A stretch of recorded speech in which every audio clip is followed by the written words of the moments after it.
Oil. The lifeblood of capitalism. The black gold that moves nations, enriches world leaders and makes wars inevitable. The precious liquid that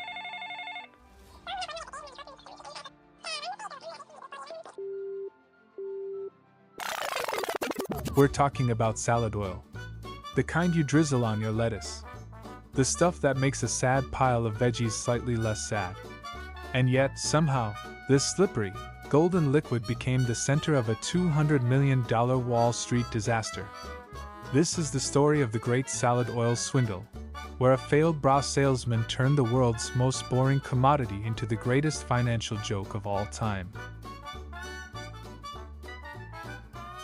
Now you might be thinking, how could salad oil possibly crash Wall Street? It's not exactly exciting. It doesn't power cars. It doesn't fuel wars. It just sits there, menacingly. But in 1963, a man, a failed bra salesman, looked at this bland, unassuming liquid and saw something else. The perfect crime. Meet Anthony Tino De Angelis, a 250-pound Italian-American with the charm of a mobster and the ethics of a day-old gas station sushi roll. After failing at meatpacking, literally broke the law selling rotten pork to the army, this human carnival barker somehow convinced Wall Street that his Bayonne, New Jersey warehouse held $175 million worth of premium salad oil. Spoiler, it did not. Tino didn't actually have $175 million worth of oil. He just had a bunch of water and some very creative accounting. When banks came to check his inventory, sure, the oil is in there, at the very bottom.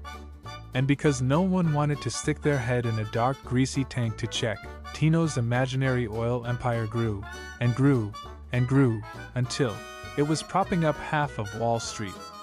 Tino wasn't just a con artist, he was an artist. His medium? Fraud. His tools? Gravity and human laziness.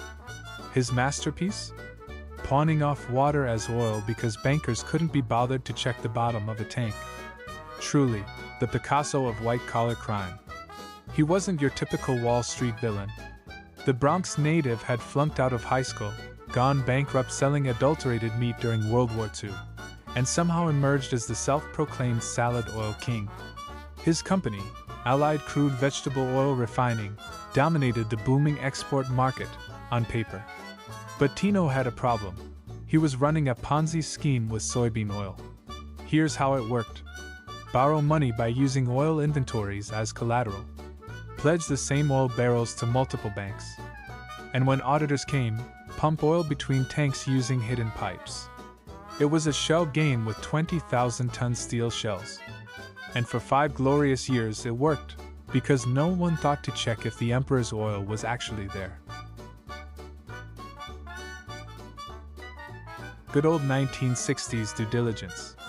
When men trusted handshakes and paperwork, but definitely didn't question why a guy named Tino controlled 90% of America's salad oil exports. What could go wrong? De Angelis kept borrowing. The key to his borrowing spree was a clever trick known as field warehousing. Instead of physically handing over barrels of oil to creditors, independent companies would inspect the storage tanks, verify the oil was there, and issue warehouse receipts. Those receipts became gold, collateral he could exchange for real money. Enter American Express Field Warehousing and Harbor Tank Storage.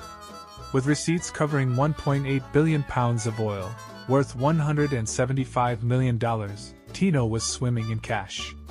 But the oil? It was mostly a myth. Tino had discovered the perfect illusion. He knew oil floats on water. Inspectors would see a glistening top layer of oil, never suspecting the 40 feet of water below. He used this illusion to fund a bold scheme, corner the soybean oil markets and drive prices up. In 1963, he had 22,600 futures contracts worth $160 million. He was forging receipts, issuing duplicates and certifying tanks already accounted for by other companies. The financial establishment fell for his act like wilted lettuce. For starters, American Express Warehousing issued receipts for oil that didn't exist. Bank of America lent millions against phantom inventories. and Wall Street legends invested heavily, dazzled by 15% returns. At its peak, everyone believed Allied crude controlled 90% of America's exported salad oil.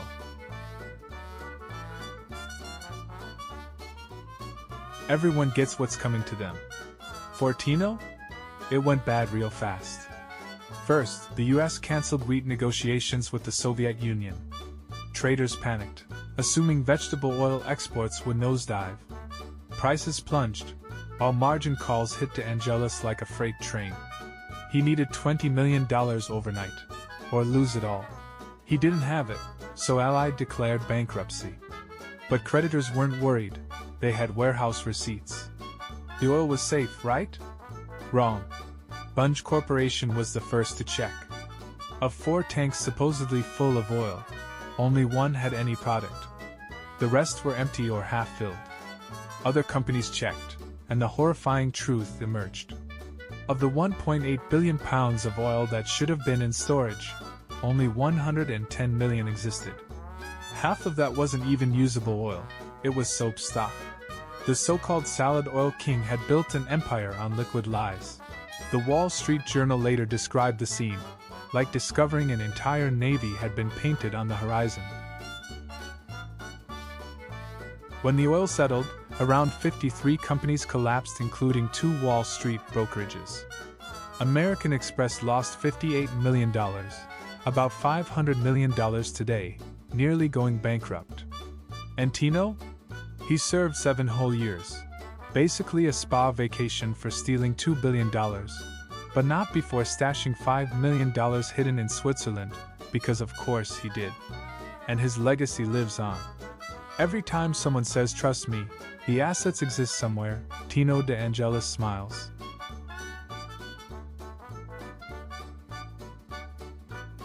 Tino's genius was realizing value isn't in what exists, but what people believe exists. His ghost oil presage, 2008 synthetic CDOs, which were basically tanks of bad mortgages. Cryptocurrency reserves like FTX's imaginary billions. And Theranos fake blood tests, just a high-tech salad oil. As one investigator noted, he didn't counterfeit money. He counterfeited reality. So the next time you're drizzling oil on your salad, remember, this stuff once broke the stock market. And if history's taught us anything, the most boring things, like oil, mortgages and blockchain, can become the wildest scams.